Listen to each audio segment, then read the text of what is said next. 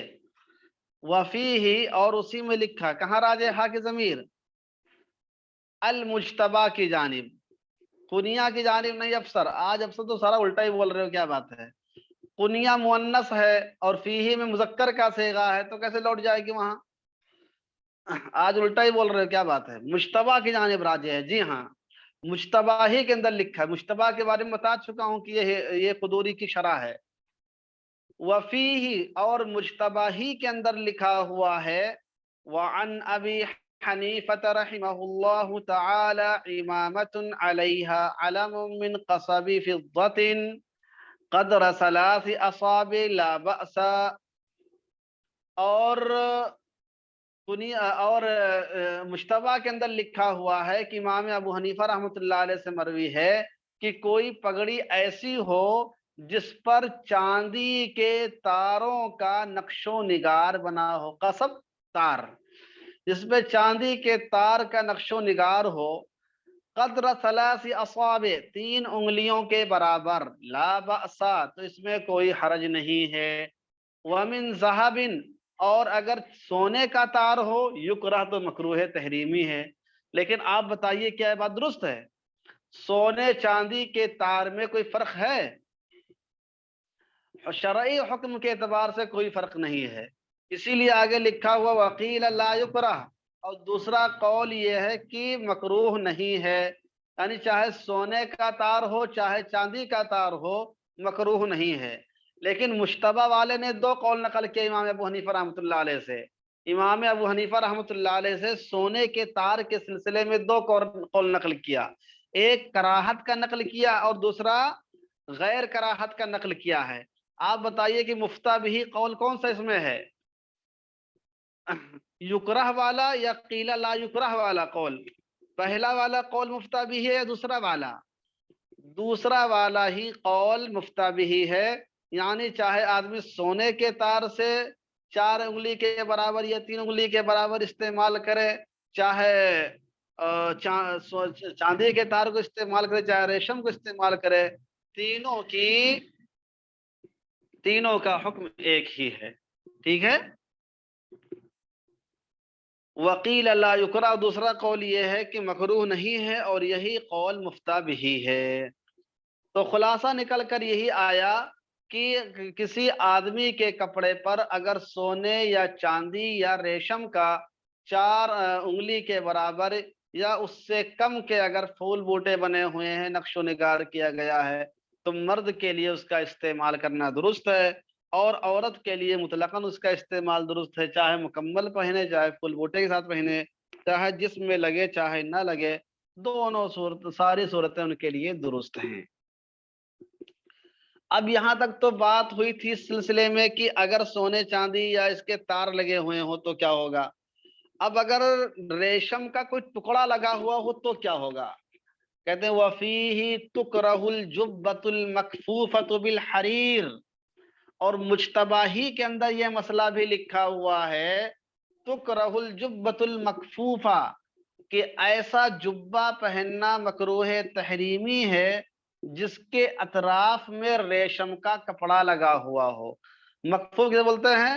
مکفوف بولتے ہیں جس کے کناروں پر، جیسے کہ کالر میں لگا ہوا ہو، یا دامن میں لگا ہوا ہو، یا آستین کے آخری سرے میں لگا ہوا ہو، یا پائجامے کی مہری میں لگا ہوا ہو، تو اس طرح جو کپڑے کا جو کنارے کا حصہ ہوتا ہے، اطراف کا حصہ ہوتا ہے، وہاں اگر ریشم کے کپڑے استعمال کر دیے گئے ہوں، سمجھ رہے، جیسے کسی نے کالر کیا لگا لیا، اس کا ریشم کا کالر لگا لیا اپنے کپڑے میں، یا جو آستین ہوتی ہے، آستین کا جو نیچے کا حصہ ہوتا ہے اس میں بجائے کپڑے کے ریشم لگا لیا، تو ایسے کپڑے کو پہننا بھی مکروہ تحریمی ہے۔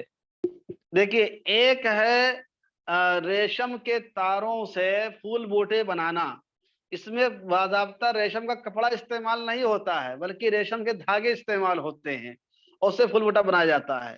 اور ایک ہے نفس کپڑے کو لا کر کپڑے میں جوڑ دینا اور اس کا نمایاں طور پر نظر آئے، ان دونوں کے حکموں میں فرق ہے، ان دونوں کے حکموں میں فرق ہے۔ اگر صرف پھول بوٹا بنایا گیا ہے اس کے یعنی یہ جو دھاگے سے، تو 4 انگلی کے برابر تو اس کی گنجائش ہے، لیکن باضابطہ ریشم کا کپڑا کنارے میں جوڑ دیا گیا ہے، جیسے اس کی جیب لگا دی گئی ہے، یا دامن میں اس کو جوڑ دیا گیا ہے، یا کالر میں اس کو لگا دیا گیا ہے، یا جو اس کو کیا بولتے ہیں جس میں ہم لوگ بٹن لگاتے ہیں اسے جس میں کاج بنا ہوتا ہے، پہلے وہ درجی لوگ بتا پائیں گے کیا کیسے کہتے ہیں اس کو، جس میں بٹن کو ہم لوگ جوڑتے ہیں، اس میں لگا دیا ہے ریشم کا۔ تو اس طرح کی چیزوں میں باضابطہ ریشم کے کپڑے استعمال کرنا یہ کیا ہے؟ مکروہ تحریمی ہے۔ یہ بھی مشتبہ کے اندر مسئلہ لکھا ہوا ہے۔ مصنف کہتے ہیں قلت وبہذا، جی یہ کیا ہے؟ ہاں کالر پٹی بولتے ہیں۔ مولانا افسر صاحب کے پوچھ رہے ہیں کہ برتنوں میں سونے چاندی سے بچنے کا حکم ہے، کپڑوں میں کیوں نہیں ہے؟ برتنوں میں سونے چاندی سے بچنے کا حکم ہے، کپڑوں میں کیوں نہیں ہے؟ ہاں مولانا افسر صاحب جو ہیں کا بہت معقول سوال آیا ہے۔ مولانا افسر صاحب کا ایک سوال یہ ہے کہ اس سے پہلے ہم لوگوں نے پڑھا تھا، کل یا پرسوں کے سبق میں یہ بات آئی تھی کہ اگر سونے یا چاندی کے ٹکڑے یا تار وغیرہ کسی برتن میں لگا ہوا ہو تو پھر اس پہ ہاتھ نہیں لگا سکتے ہیں، منہ لگا کے پی نہیں سکتے ہیں اگر برتن پینے کا ہے تو، بلکہ کہیں اور پہ پکڑیں اور پھر دوسری جگہ سے پیئیں، یعنی اس پہ ہاتھ ٹچ نہ ہونے پائے۔ اور کپڑے کے سلسلے میں بات کیوں نہیں ہے؟ کیا خیال؟ بہت معقول سوال ان کا ہے۔ اس کا جواب یہ ہے کہ جو روایت آئی ہے وہ آنیت الذہب والفضہ کے بارے میں آئی ہے۔ آنیت الذہب والفضہ کے بارے میں روایت صراحتاً موجود ہے کہ اس میں استعمال نہ کیا جائے، لیکن کپڑے کے بارے میں اس طرح کی روایت موجود نہیں ہے۔ تو اس لیے دونوں مسئلوں میں فرق کیا گیا ہے کہ سونے چاندی کے جو برتن ہوں گے یا جس برتن میں سونا چاندی کا ٹکڑا لگا ہوا ہوگا اس میں ہاتھ کو ٹچ ہونے کی ممانعت کی گئی ہے، لیکن لباس و پوشاک میں ٹچ ہونے کی ممانعت صراحتاً نہیں کی گئی ہے، اس لیے نس نہ ہونے کی وجہ سے اس میں گنجائش دے دی گئی ہے۔ سمجھ رہے ہیں؟ نس نہ ہونے کی وجہ سے اس میں گنجائش دے دی گئی ہے۔ آپ دوسرے الفاظ میں یہ کہہ سکتے ہیں کہ اس روایت کی تخصیص کر دی گئی ہے کہ اس کو برتنوں تک کے رکھا گیا ہے اور یہاں تک کہ اس کی تعمیم اور عموم نہیں کیا گیا ہے۔ سمجھ گئے مولانا افسر صاحب؟ میں سمجھتا ہوں کہ آپ کے اشکال کا جواب آ گیا۔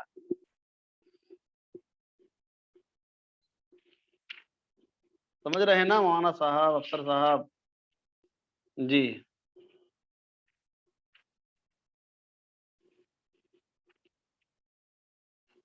اور کسی کے ذہن میں کوئی اشکال ہو یا کوئی بات ہو تو پوچھ سکتے ہیں۔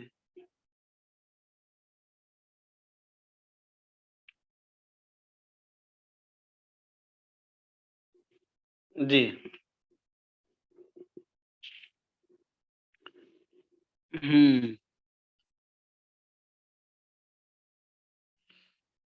تو کہتے ہیں قلت وبهذا ثبت کراہت ما اعتاده اہل زماننا من القمص البصریہ وفيه المرخص العلم في ارض الثواب قلت ومفاده ان القليل في في في قوله يكره قال المصنف۔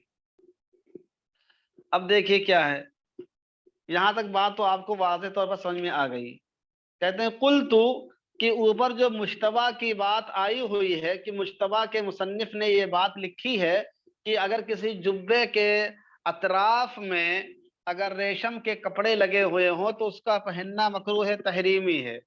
میں کہتا ہوں کہ اسی مسئلے سے، یعنی مشتبہ نے جو مسئلہ لکھا ہے، مشتبہ کے اس مسئلے سے اس کی کراہت بھی ثابت ہو جاتی ہے جس کو ہمارے زمانے کے لوگ عادی ہو گئے ہیں من القمص البصریہ، بصری کپڑوں میں، یعنی بصرہ سے جو آج کل کپڑے جو بن کر آتے ہیں اور اس میں کہیں نہ کہیں پہ ریشم کے کپڑے لگے ہوئے ہوتے ہیں، چاہے جیب میں لگے ہوئے ہوتے ہیں یا آستین میں لگے ہوئے ہوتے ہیں یا دامن میں لگے ہوئے ہوتے ہیں، تو ان کپڑوں کا پہننا بھی مکروہ تحریمی ہوگا، کیونکہ مشتبہ کے مصنف نے صراحتاً لکھا ہے کہ جس کے اطراف میں ریشمی کپڑے لگے ہوئے اس کی ممانعت ہے۔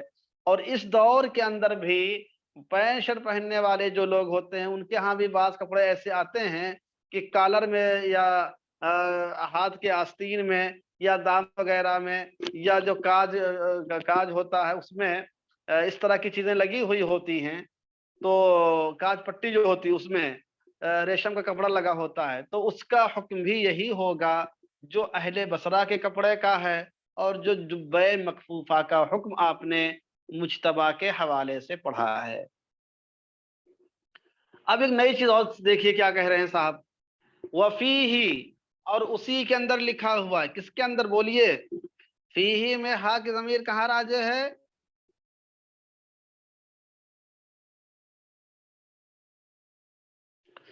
وفیہ اور مجتبی ہی کے اندر لکھا ہوا ہے، اسی کے اندر یہ مسئلہ بھی لکھا ہوا ہے، ہاں مجتبی کے اندر ہے، المرخص العلم فی عرض الثوب، مجتبی کے اندر ایک نئی بات یہ لکھی ہوئی ہے کہ جس پھول بوٹے کی اجازت دی گئی ہے وہ پھول بوٹا ایسا ہو جو کپڑے کی چوڑائی میں ہو، فی عرض الثوب، کپڑے کے عرض میں ہو، طول میں نہیں ہونا چاہیے، یعنی جو پھول بوٹا بنایا گیا ہو، جو نقش و نگار کیا گیا ہو، وہ لمبائی میں نہ کیا گیا ہو بلکہ چوڑائی میں کیا گیا ہو، یہ لکھا ہوا اس کے اندر۔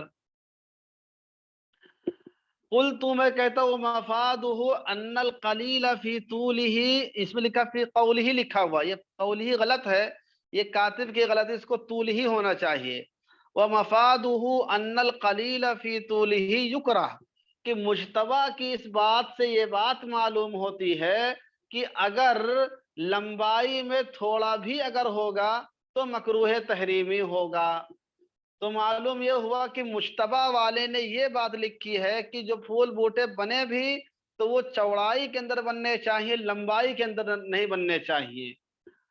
قال المصنف، مصنف نے فرمایا ہے وَبِهِ جَزَمَ ملا خسرو، کہ مجتبی کے مصنف نے لکھا ہے کہ ملا خسرو نے بھی اسی کو بالجزم بیان کیا ہے پوری پختگی کے ساتھ، وہ صدر الشریعہ، اور صدر الشریعہ نے بھی اسی قول کو اختیار کیا ہے، تو معلوم یہ ہوا کہ مجتبی کے مصنف اور ملا خسرو اور صدر الشریعہ ان تینوں نے یہ بات لکھی ہے کہ اگر پھول بوٹا جو ہے چاہے سونے کے تار سے بنایا گیا ہو، چاہے چاندی کے تار سے بنایا گیا ہو، چاہے ریشم کے سے بنایا گیا ہو، اگر یہ عرض میں بنایا گیا ہو تو جائز ہوگا، طول میں بنایا ہو تو جائز نہیں ہوگا۔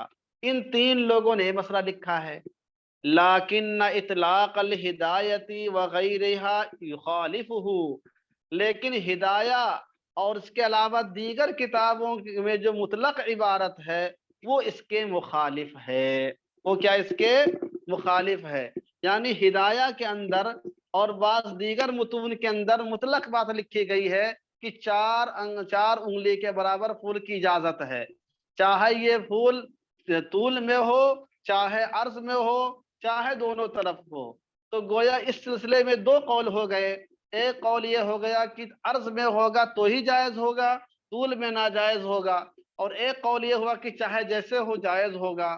آپ بتائیے کون سا قول درست ہونا چاہیے؟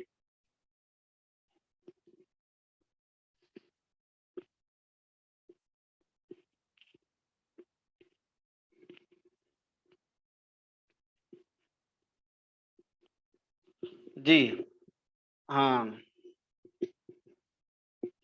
دیکھیے عام اصول تو یہی ہے کہ اگر بعض کتابوں میں کوئی بات مطلق لکھی ہوئی ہو اور دوسری کتابوں میں وہ بات مقید ہو تو اس مطلق کو بھی مقید ہی پر محمول کیا جاتا ہے، سمجھ رہے ہیں؟ عام اصول کیا ہے؟ یہی ہے، عام اصول یہی ہے کہ اگر بعض کتابوں میں کوئی مسئلہ مطلق لکھا ہوا ہو اور بعض کتابوں میں مقید لکھا ہوا ہو تو مطلق کو مقید ہی پر محمول کیا جاتا ہے۔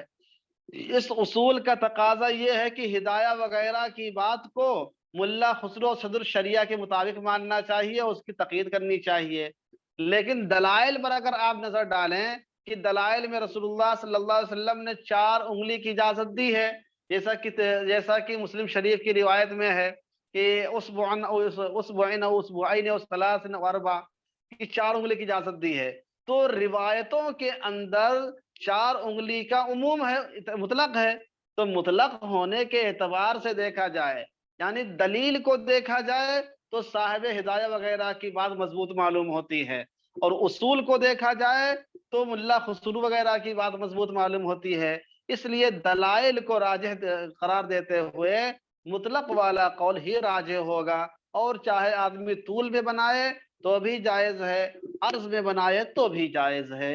اس طریقے سے دونوں قولوں کے درمیان تطبیق آپ دے سکتے ہیں، اور ایک کو راجح قرار دینے کے لیے آپ دلیل کا سہارا لے سکتے ہیں۔ ارے بات سمجھ میں آئی کہ نہیں آئی؟ دونوں قولوں کے سلسلے میں اصول کا کیا تقاضا ہے اور دلائل کا تقاضا کیا ہے، وہ بات سمجھ میں آئی کہ نہیں آئی آپ کو؟ اس کو ذہن میں رکھیں۔